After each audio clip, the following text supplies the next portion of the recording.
Imagine walking through a dense and ancient forest with a heavy stone strapped tightly to your back. You have carried this weight for so long that the skin on your shoulders is raw and the muscles in your legs are trembling with exhaustion. This stone is not made of granite or marble, but is composed of memories and regrets and the silent echoes of yesterday. We often call this crushing weight bad karma, but in truth, it is simply the refusal to let the past die. You look desperately for a place to set it down, but the path ahead seems endless and unforgiving. The Buddha taught that the journey to peace is not about walking further into the woods, but about learning how to untie the knot. To heal the soul and find the strength you seek, we must first understand the true nature of the burden we carry. It is time to stop walking and look at the stone. We must begin by digging into the soil of your own mind to understand where these heavy seeds were first planted. Karma is a word that has been misunderstood by many in the West as a cosmic punishment or a system of divine retribution.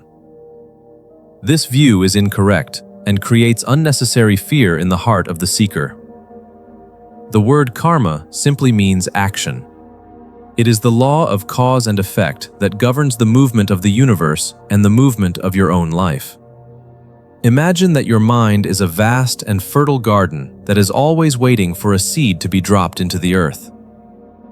Every thought you think, and every word you speak, and every action you take is a seed that falls into this soil.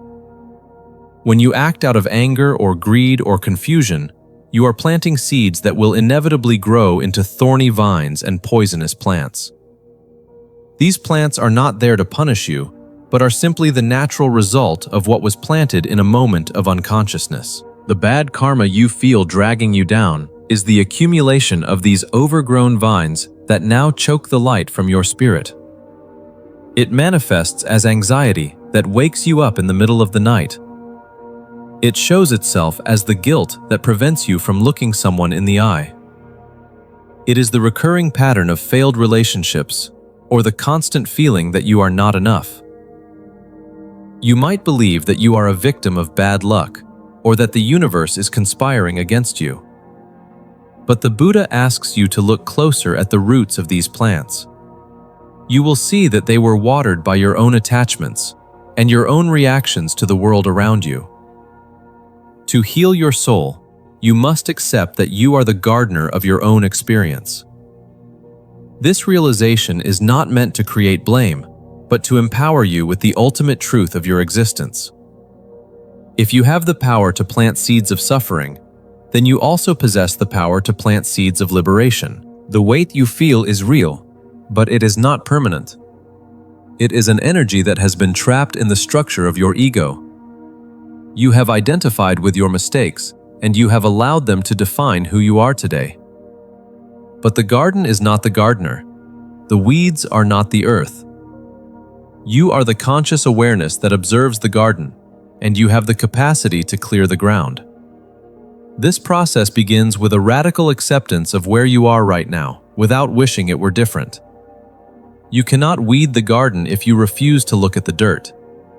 You must be willing to get your hands into the soil and acknowledge every thorn you have grown. This is the beginning of strength. This is the first step toward a peace that cannot be shaken by the storms of life. The roots of our suffering go deeper than just our actions, because they tangle tightly around the concept of the self. We hold on to bad karma because on some level, we believe we deserve the pain. The ego is a master storyteller, and it loves to write tragedies where you are the central character who is flawed and broken. This attachment to your own suffering is a strange and twisted form of comfort. It is familiar territory. You know the landscape of your guilt better than you know the landscape of your freedom. The Buddha taught that attachment is the root of all suffering. We attach not only to the things we love, but also to the things that hurt us. You replay the memories of your past mistakes over and over again in the theater of your mind. Each time you replay the scene, You are strengthening the neural pathways that keep you trapped in the past. You are watering the weeds with the energy of your attention. This is how bad karma survives. It feeds on your rumination and your inability to forgive yourself for being human. You must understand that the person who made those mistakes in the past is not the same person who is listening to these words right now. You are a river that is constantly flowing and changing and evolving. To hold on to the past is like trying to grab a handful of water and expecting it to stay in your fist. The water will always slip through your fingers, and you will be left with nothing but damp skin. The ego wants to be solid and permanent. It wants to say, "I am the person who did this terrible thing." But wisdom says, "I am the awareness that observed a mistake, and I have learned from it." The difference between these two perspectives is the difference between a prison cell and an open field. When you attach your identity to your karma, you become a statue made of stone.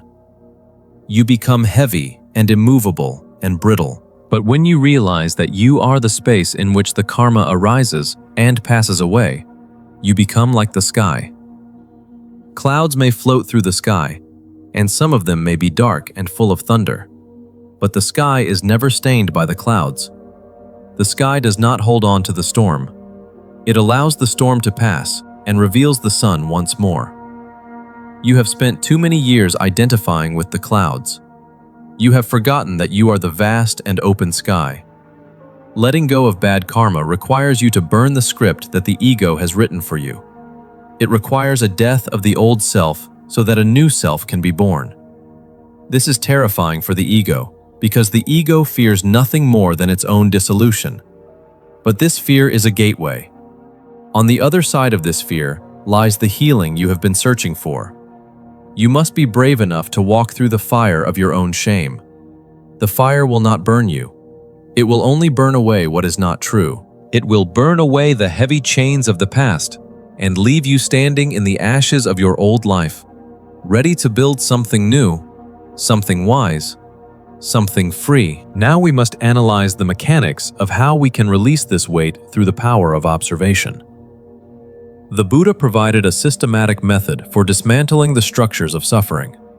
It begins with the practice of mindfulness, which is simply the act of paying attention without judgment.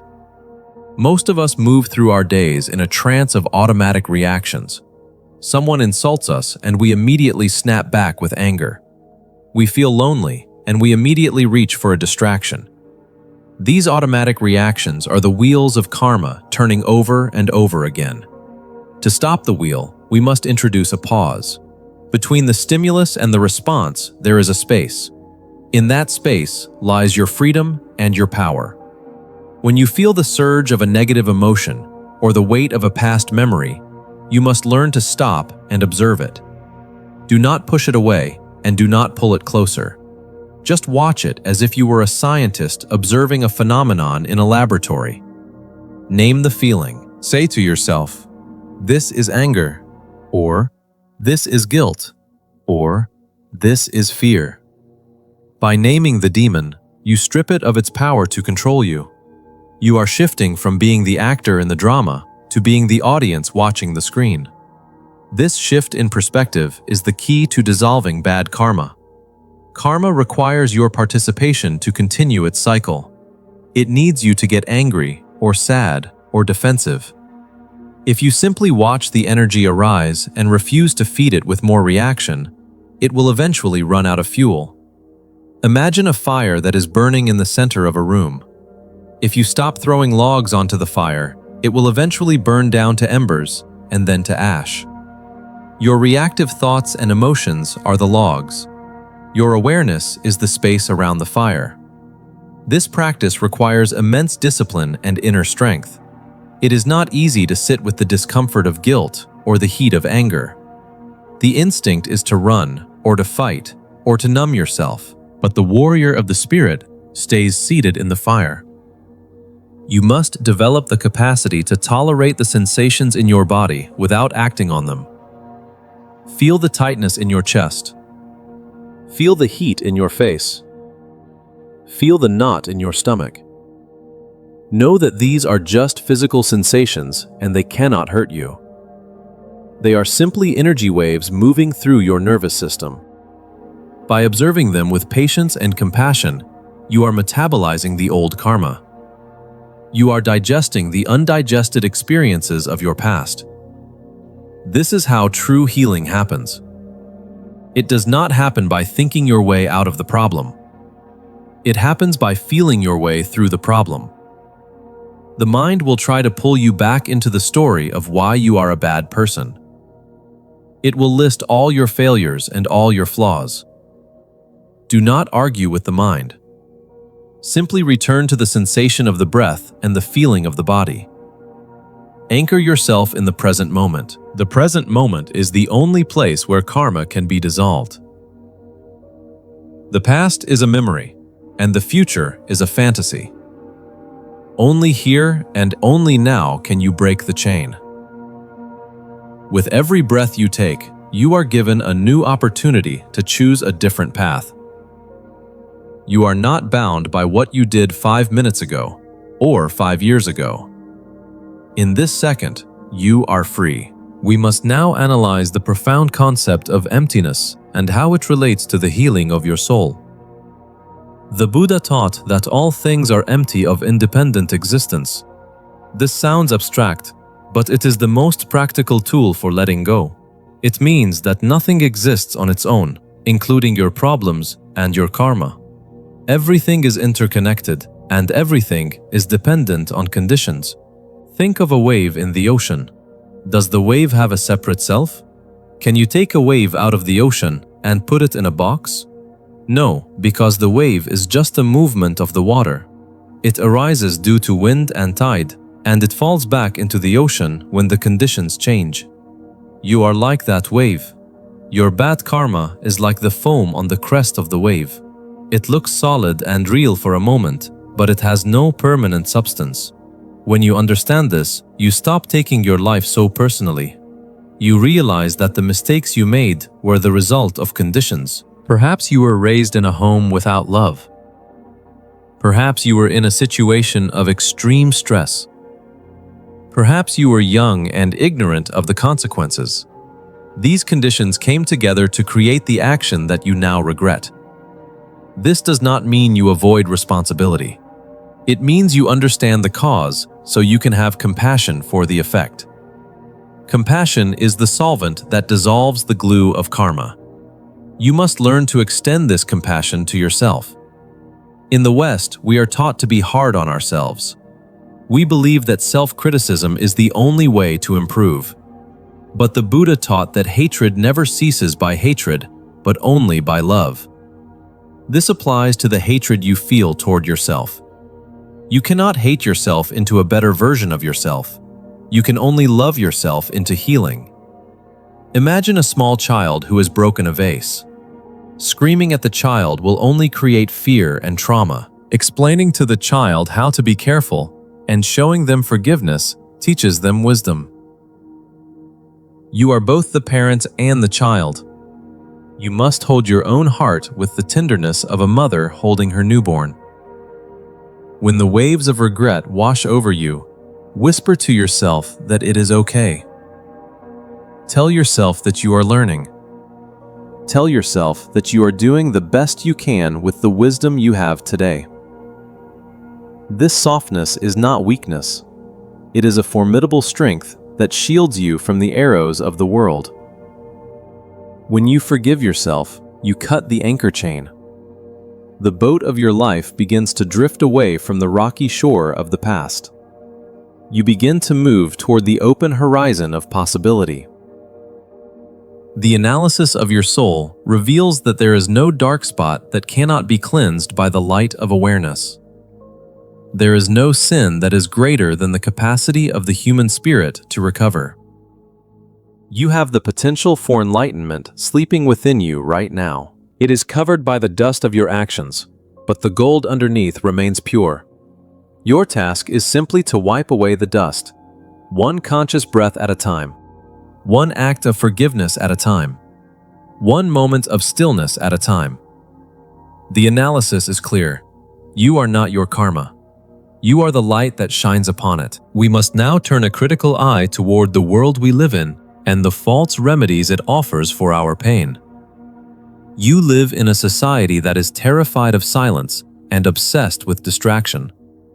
When the weight of your bad karma begins to press down on your chest, the world hands you 1,000 ways to numb the sensation. It offers you entertainment that flashes brightly on screens to keep your eyes away from your own soul. It offers you substances and sugary foods to spike your dopamine and provide a fleeting moment of relief. It offers you the pursuit of status and money, as if climbing a ladder will somehow elevate you above your own shadow. But the Buddha would critique this modern way of life as a form of spiritual sleepwalking. We are a civilization that is running away from itself. We treat the symptoms of our unease while completely ignoring the disease deep within the bone. You cannot scroll away your guilt on a social media feed. You cannot drink away the regret of a broken relationship. You cannot buy enough luxury goods to fill the hole where your peace should be. These are all temporary bandages on a wound that requires surgery. The critique here is not to judge you for using these crutches, but to show you that they are brittle and will eventually snap. When the movie ends and the lights come up, you are still there with yourself. When the high wears off, the low returns with even greater force. We have been conditioned to believe that happiness is something we can acquire from the outside. We think that if we just find the right partner, or the right job, or the right house, then the bad feelings will disappear. This is the great illusion of samsara, which is the cycle of aimless wandering. We wander from pleasure to pleasure, hoping that one of them will finally be the permanent fix. But nothing outside of you can heal what is broken inside of you. The external world is constantly changing and shifting, like sand in a desert storm. To build your peace on such unstable ground is to invite anxiety into your home.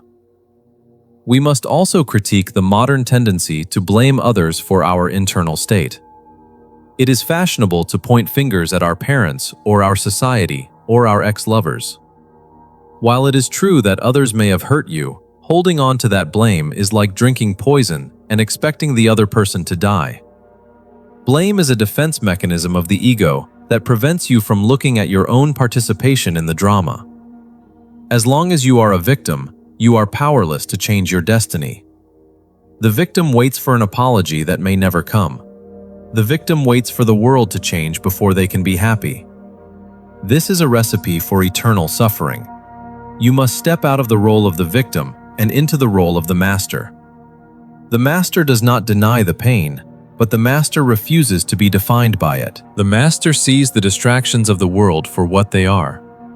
They are toys for children, and you are ready to put away childish things. You are ready to stop running. You are ready to stop hiding in the noise. You are ready to face the silence and find the truth that has been waiting for you all along. The critique must go deeper into the internal courtroom that you have built within your own mind. Inside your head, there is a judge who sits on a high bench and looks down at you with contempt. This judge is ruthless and keeps a detailed record of every mistake you have ever made. It reminds you of the lie you told 10 years ago. It replays the moment of weakness where you betrayed a friend. It whispers that you are fundamentally flawed and that you do not deserve happiness. We must put this judge on trial and expose him for the fraud that he is.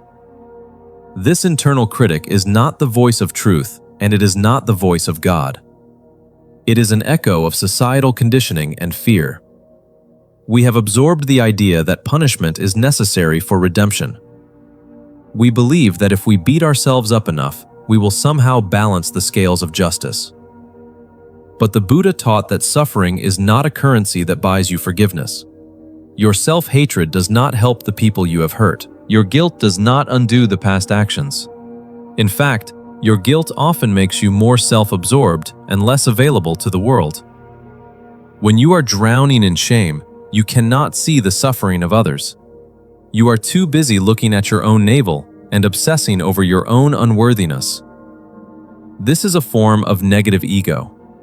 The ego loves to be special, even if it means being specially bad. To think, I am the worst person in the world, is just as arrogant as thinking I am the best person in the world. Both positions separate you from the rest of humanity. The truth is that you are neither the best nor the worst. You are simply a human being who is subject to the laws of nature and the confusion of the mind. We must critique the idea that you must carry your past as a badge of honor.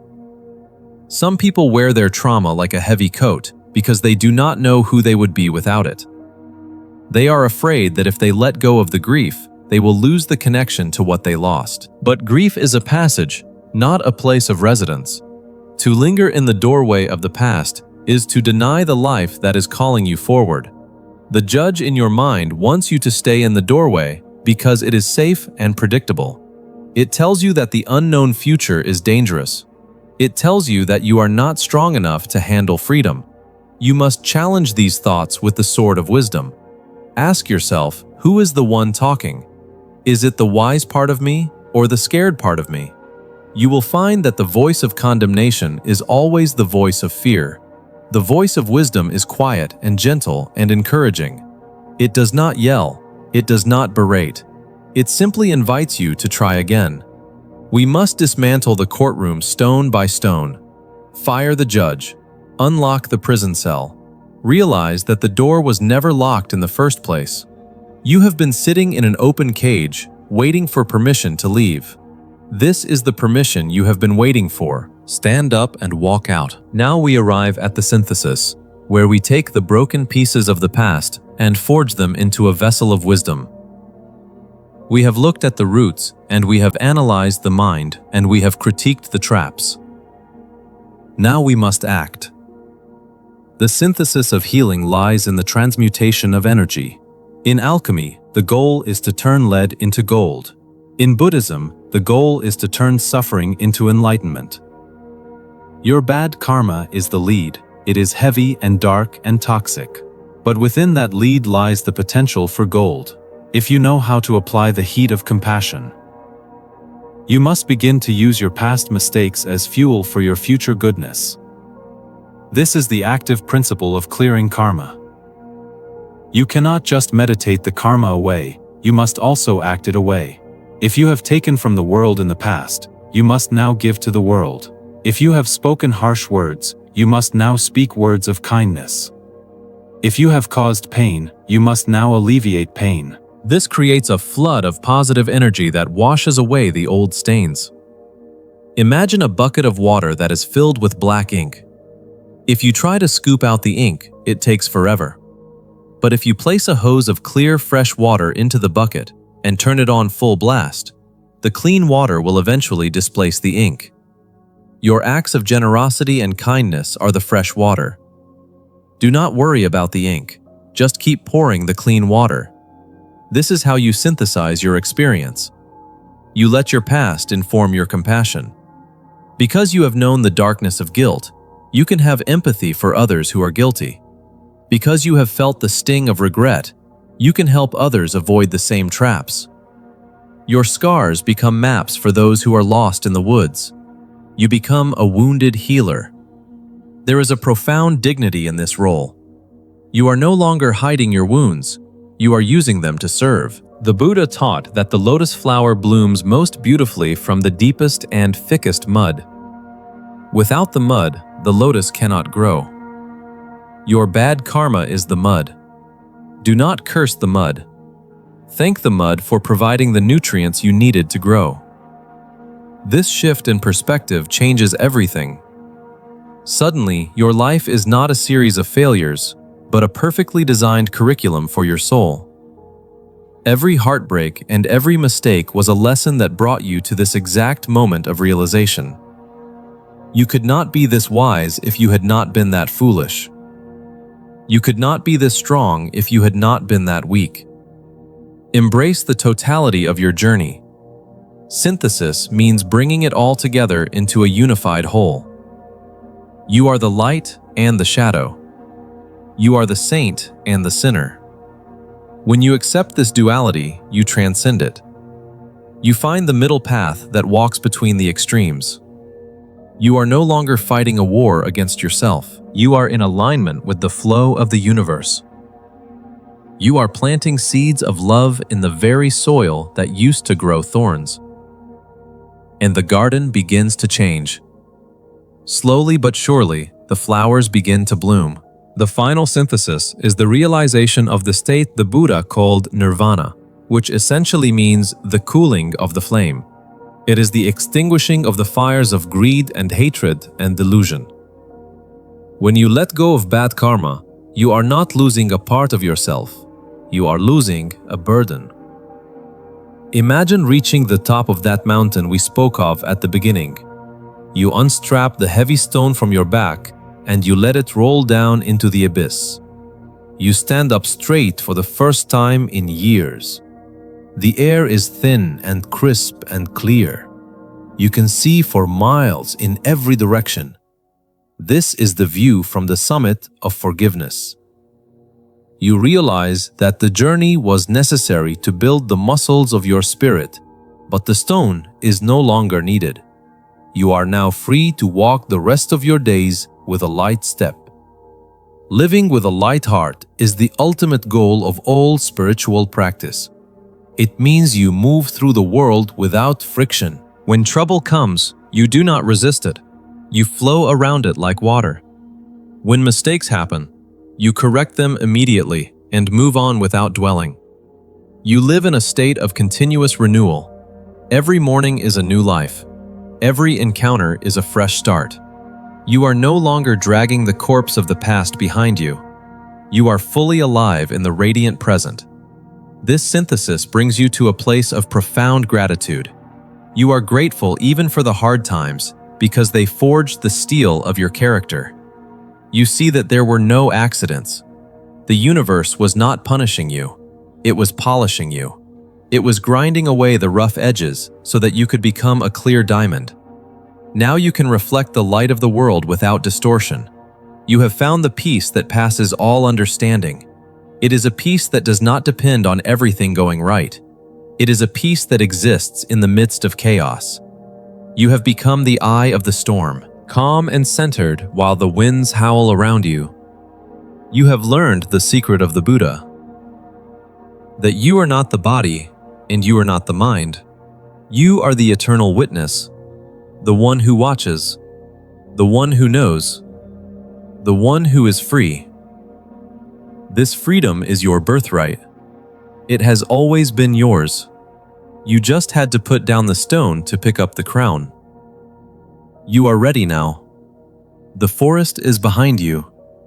The path ahead is bathed in golden light. Walk forward with courage. Walk forward with love. Walk forward and never look back. The stone lies at the bottom of the ravine, and you are standing on the peak. The air fills your lungs, and it tastes like freedom. Remember that letting go is not a one-time event, but a daily practice of the heart. Every time the mind tries to pick up the old weight, you simply smile and leave it on the ground. You have the strength of the mountains and the fluidity of the river within you. Go now and live your life as a testament to this truth. Be the light for others. Be the peace you seek. You are healed.